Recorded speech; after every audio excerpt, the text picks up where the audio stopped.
I always knew this day would come. Sitting in my childhood home's formal dining room, watching my father pace near the antique sideboard, I could practically recite the lecture before it began. The emergency family meeting text had arrived yesterday, perfectly timed after my sister Olivia's partnership announcement at Morrison Sterling, the city's most prestigious law firm. Mom had arranged everything with her usual precision. The good china gleamed, crystal glasses caught the late afternoon light, and family members were positioned like chess pieces. Dad at the head of the table, his Morgan Stanley Managing Director posture perfect. Mom to his right, wearing her concerned expression along with her Cartier necklace. Olivia beside her, practically glowing in her camel suit. Uncle Robert, Dad's older brother and senior partner at his own investment firm, sat across from me, already shaking his head disapprovingly. Catherine, Dad began, using my full name. Never a good sign. We've gathered everyone here because we're worried about your situation. He spat out the last word like it tasted bitter. I adjusted my simple black blazer, a deliberate choice, like everything else about my appearance today.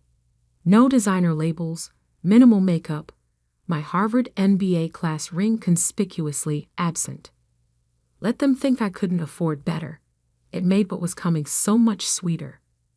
Your sister-made partner at 32, Dad continued, gesturing to Olivia, who managed to look both sympathetic and superior.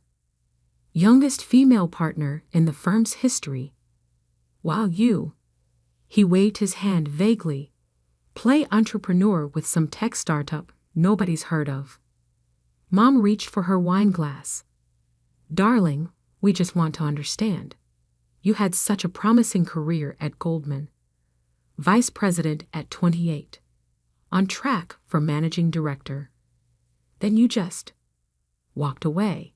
To build apps, Uncle Robert interjected, making apps sound like a communicable disease.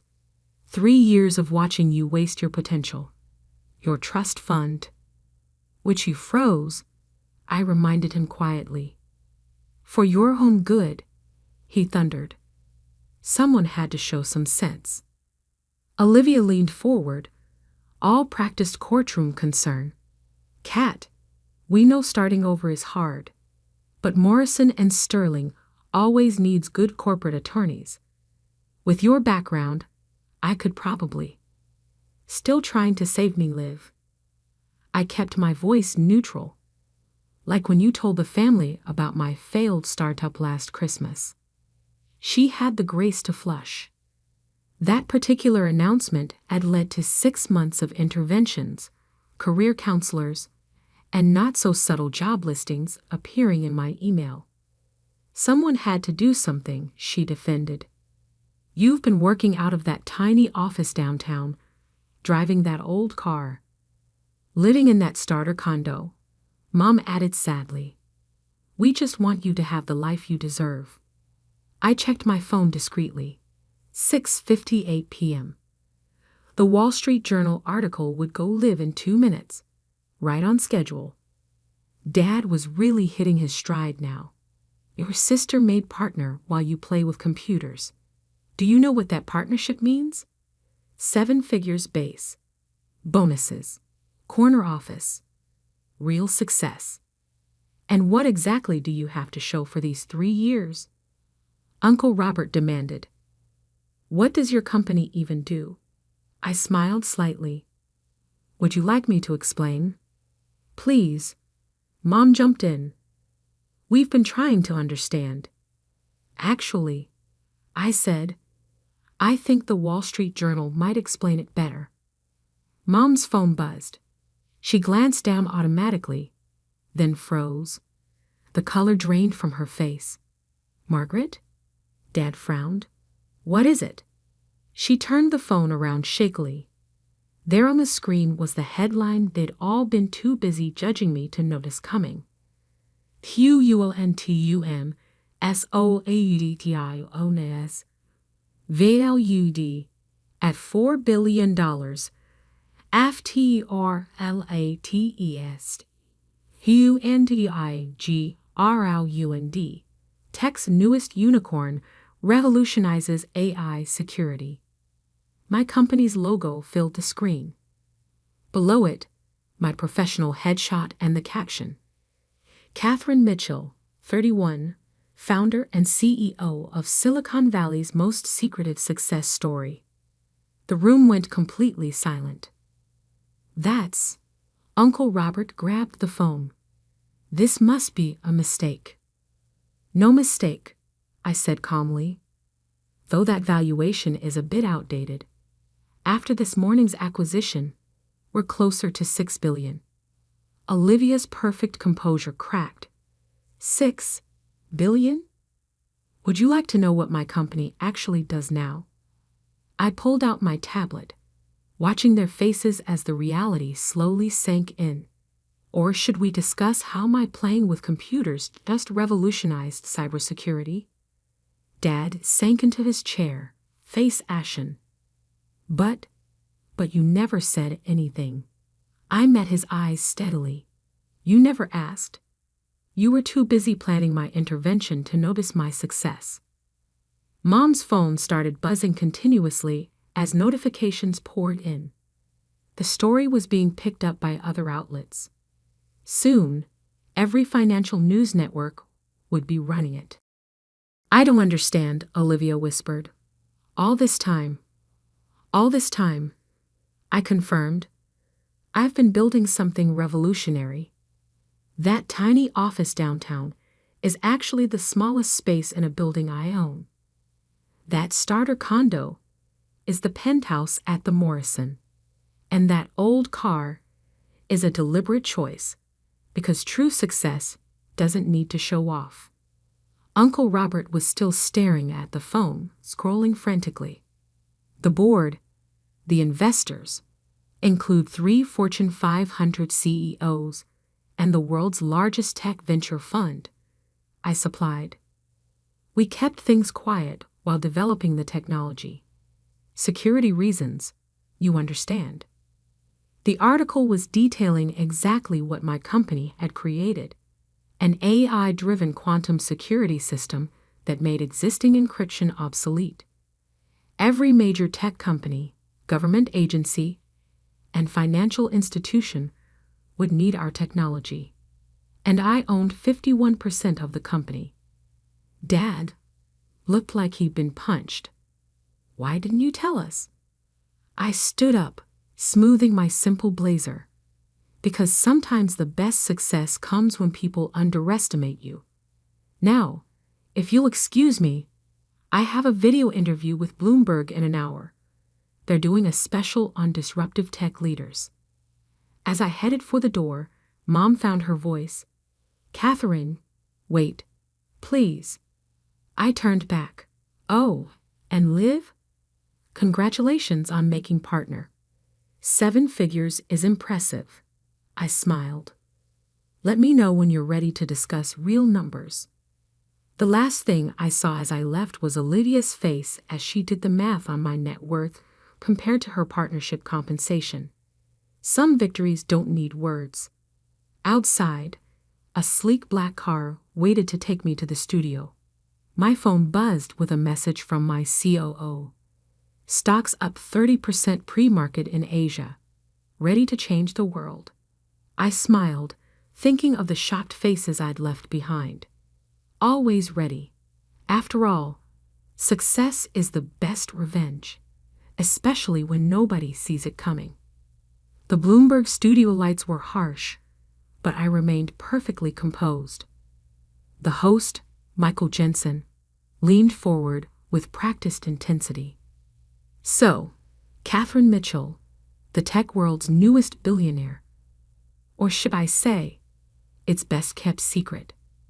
How does someone build a $6 billion company without anyone noticing?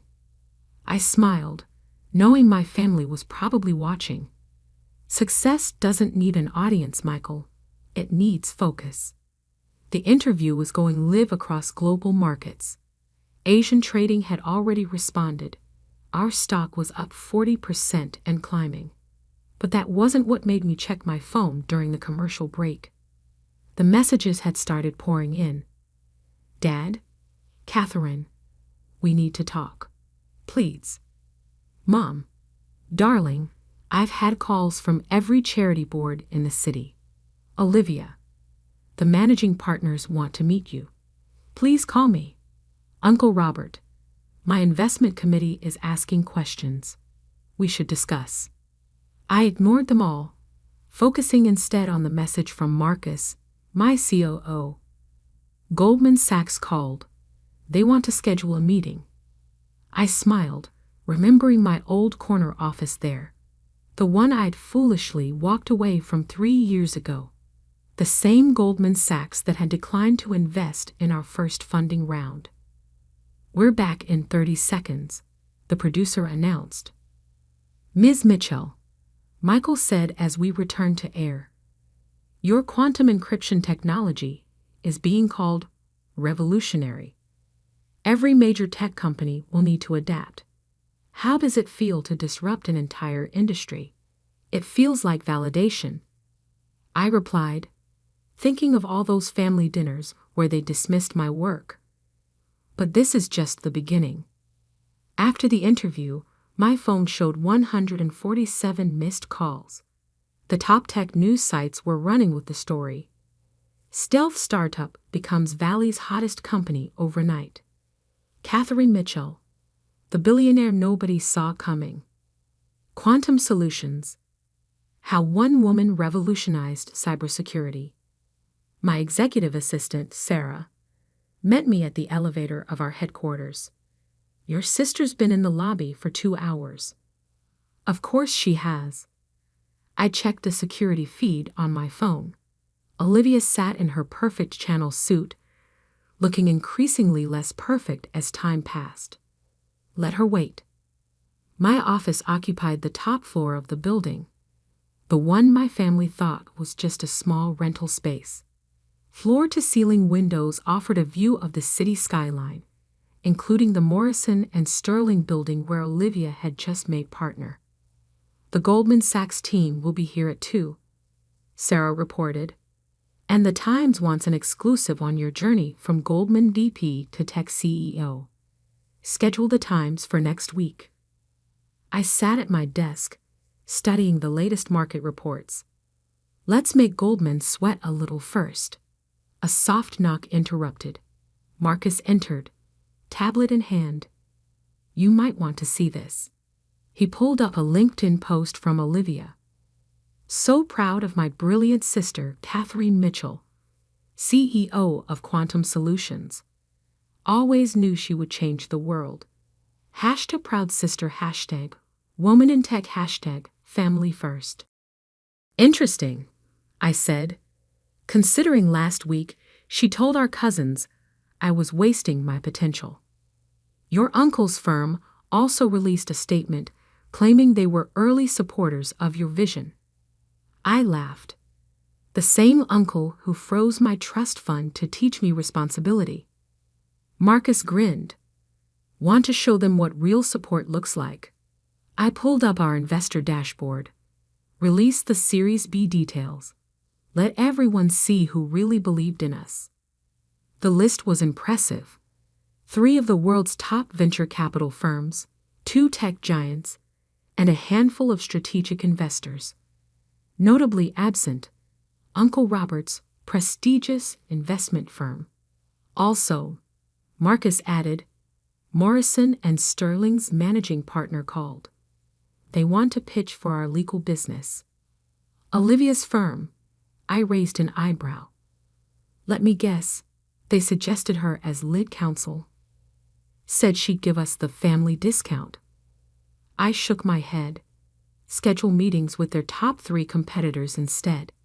Let's see how that partnership feels when she loses the year's biggest potential client. Sarah appeared in the doorway. Your sister's still downstairs, and your parents just arrived. I checked the lobby feed. Mom clutched her Hermes bag like armor. Dad looked uncomfortable in the modern space, so different from his wood-paneled bank office. "Your call," Marcus said quietly. "But the press will notice if the CEO's family isn't allowed upstairs." He was right. Image mattered now. I pressed the intercom. "Send them up." But first, I turned to Sarah. "Bring me the Goldman Sachs rejection letter from our first funding round, and Uncle Robert's trust fund freeze notification." "Planning something?" Marcus asked. "Just gathering receipts." I straightened my simple blazer, the same one they'd probably assumed I couldn't afford better than. Success is best served with documentation. The elevator dinged. Olivia entered first, attempting to regain her courtroom confidence. Mom and Dad followed, taking in the sleek office with wide eyes. "Catherine," Mom started, "why didn't you tell us?" "About what?" I kept my voice neutral. "The company valuation? The technological breakthrough? Or how about the fact that I bought the Morrison building last year?" Olivia's head snapped up. "You own my firm's building? Along with half the block," I smiled. "Being a landlord is just a hobby, though. Like playing with computers." Dad stepped forward. "Sweetheart, we were wrong. We should have supported." "Should have?" I cut him off. "Like when you supported Olivia's career, funded her law school, celebrated every promotion. I pulled out the trust fund freeze notification. Or like when Uncle Robert decided I needed to learn responsibility." Mom sank into a chair. "We thought. You thought you knew better." I stood, walking to the window. "You thought success only looked one way. Corner offices, law firms, investment banks." I turned back to face them. "Want to know what real success looks like?" I pressed a button, and the glass wall behind my desk turned transparent, revealing a massive workspace filled with engineers, developers, and researchers. That's what $6 billion of success looks like. 200 brilliant minds creating the future of cybersecurity. And not one of them cared what car I drove or where I lived. They cared about the vision. Olivia found her voice. "The partners wanted me to discuss our firm's services. Already scheduled meetings with your competitors." I watched her face fall. "Might affect those partnership bonuses, I imagine." "But we're family," she protested. "Family?" I picked up the Goldman Sachs rejection letter. Family would have asked what I was building. Would have believed in me without needing the Wall Street Journal's validation. Dad stepped forward. "We can fix this. Start over." "Fix what?" I raised an eyebrow. "My successful company? My majority ownership? Or the fact that your failing daughter now has more net worth than your entire family combined?" The silence was heady. "Now," I checked my watch. "I have a meeting with Goldman Sachs. Apparently, they're very interested in working with us now." "Catherine, please." Mom tried one last time. "Come to dinner. Let us make this right." I looked at them. Really looked at them. Mom's practiced polish showing cracks. Dad's authority deflated. Olivia's perfect world shaken. "I have a better idea," I said finally. "Next week, I'm speaking at the World Tech Summit. Thousands of attendees, global media coverage. You're welcome to watch," from the audience. They got the message. Success had changed everything, including who now held the power to extend or withhold invitations. As they left, Marcus returned with more updates. Our stock was still climbing. Interview requests were flooding in. The biggest names in tech wanted meetings. "Ready for the Goldman pitch?" he asked. I smiled, thinking of my old boss who'd questioned my decision to leave. "Oh yes, let's show them what they missed out on. Because success isn't just about proving others wrong. It's about proving yourself right. And I was just getting started.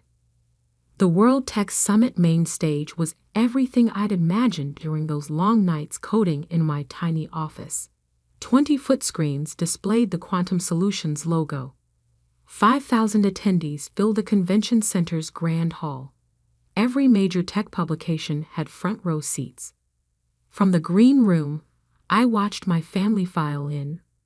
4th row, center section. Mom in channel, Dad in his power suit, Olivia looking uncomfortable without her usual authority. Uncle Robert had somehow secured a seat despite not being on the guest list. Typical. 2 minutes, Ms. Mitchell, the stage manager announced. I checked my reflection. Simple black dress, minimal jewelry, hair pulled back neatly. Not the family's usual definition of success, but perfectly suited for a tech CEO worth billions. My phone buzzed with a message from Marcus. Stock hit $450. Up 180% since WSJ article. Ready to shock them again? I smiled. They had no idea what was coming. The introducer's voice boomed through the speakers. Please welcome the founder and CEO of Quantum Solutions, Catherine Mitchell. The applause was thunderous. I walked out, command and confidence in every step. The screens behind me lit up with our latest technology demonstration. 3 years ago, I left a prestigious banking career to pursue what my family called a dream. Today, that dream is valued at $8 billion. I saw Dad flinch at the number, higher than what they'd read in the press. But this isn't a story about money. It's about vision. While others saw encryption as a wall, we saw it as a door, a quantum door. The screens displayed our technology in action.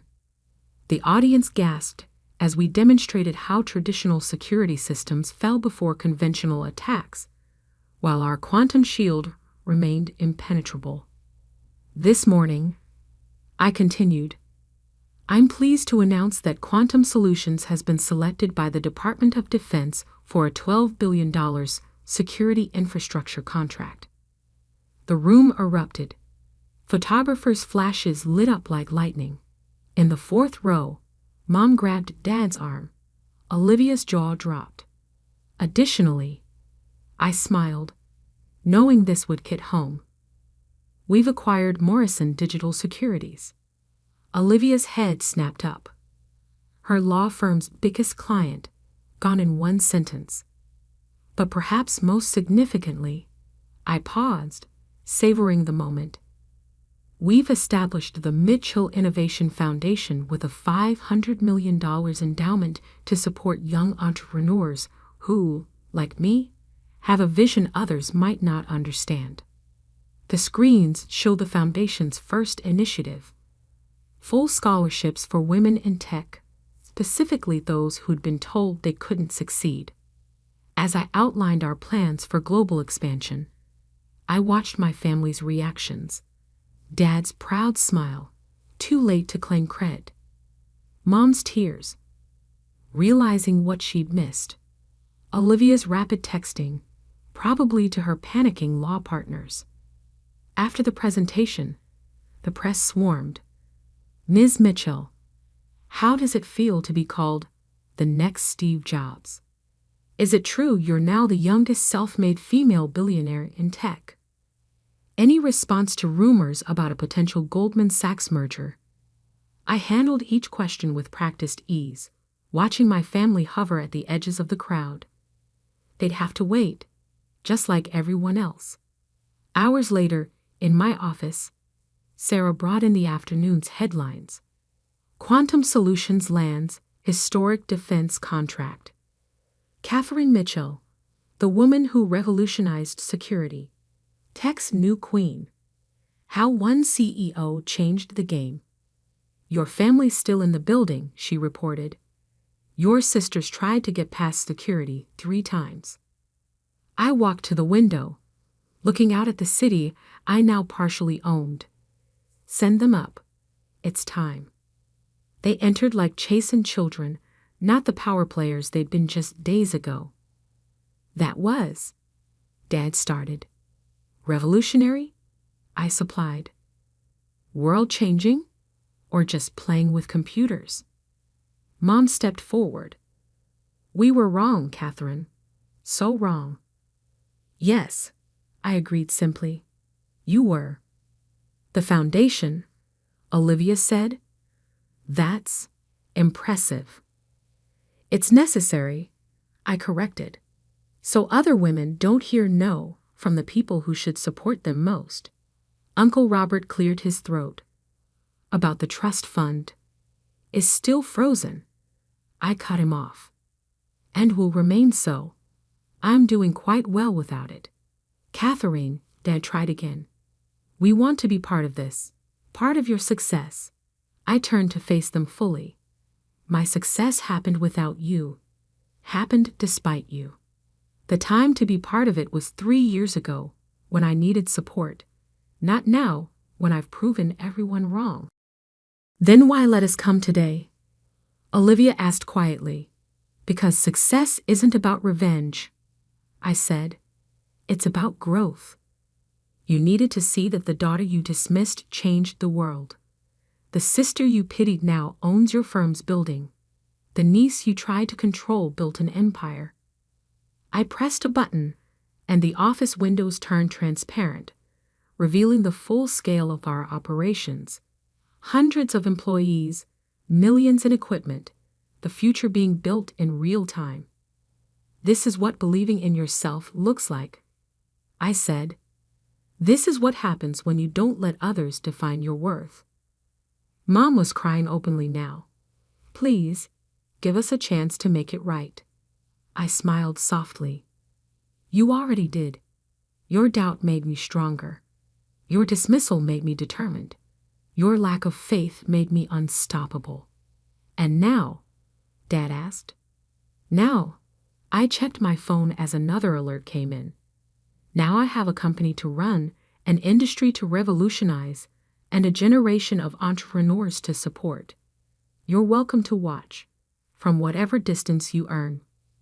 They left quietly, understanding finally that the power dynamic had shifted permanently.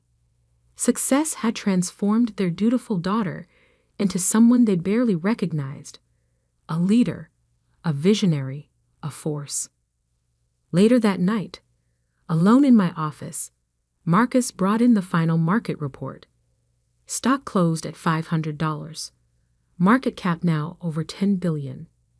Send the numbers to the board, I said. And Marcus? Schedule the meeting with Goldman Sachs. Let's show them what they missed.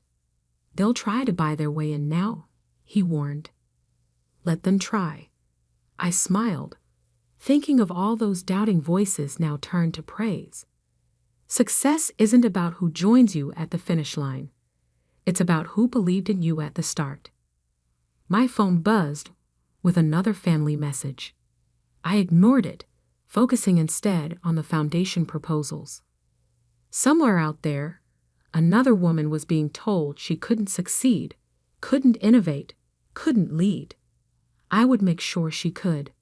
Because true success isn't measured in billions or headlines or vindication. It's measured in impact and change, in showing others what's possible when you refuse to let anyone else write your story. And my story? It was just beginning.